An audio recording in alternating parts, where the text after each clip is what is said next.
Gustong pumunta ng aso sa ilog para uminom ng tubig pero aksidente siyang nabangga sa isang pirasong kahoy na inaanon. Nang magkamalay siya, napansin niyang lumulutang na siya sa gitna ng ilog. Natakot ang aso dahil hindi siya marunong lumangoy. Maya-maya, may papalapit na loro mula sa langit. Sinabi nito sa aso na magtiwala siya sa sarili niya na magiging maayos siya kung tatalon siya, pero hindi niya magawa. Lakad lang siya ng lakad sa ibabaw ng kahoy. Nag-aatubili ang aso na tumalon, kaya tinulungan siya ng loro at itinulak siya sa tubig. Akala ng aso malulunod siya, pero napagtanto niya na kaya pala niyang lumangoy. Di nagtagal, nakarating siya sa pampang ng ligtas. Totoo ngang wala siyang magawa.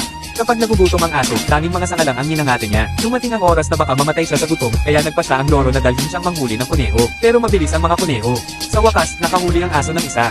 Para sa kanya, napaka-cute ng kuneho, pero hindi niya kayang pakawalan ito. Ngayon, wala na siyang pagkain. Gutom na gutom, lumentak na lang siya ng lumot. Dahil naawa ang loro, dinala niya ito sa mabundok na lugar na puno ng niebe. Ngunit ilang hakbang pa lang, nakasagap ng kakaibang amoy ang aso. Pagtingin niya sa unahan, nakita niya ang isang kawen ng mga ligaw na kabayo.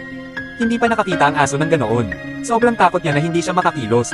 Lumipad ang loro para hanapin siya, tawag ng tawag, pero wala siyang makita. Inakala ng loro na patay na ang aso, halos maluha-luha siya. Pero ligtas ang aso, may lungga pala siyang pinagtatagwan. Nang makita niyang ligtas ang aso, gumaan ang loob ng loro. Nagpatuloy ang tuta sa paghahanap ng pagkain. Habang naglalakad sila, nakarating sila sa taniman ng tubo. Naamoy ng aso ang tamis at dali-daling pumasok ng walang sabi-sabi.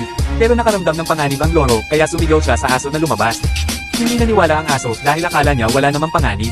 Biglang hamarang ang isang makamandag na ahas. Ngunit maya-maya, nagsimula ng tumaas ang usok at malapit ng sumiklab ang apoy. Buti na lang, may loro sa taas na nagpakita ng daan.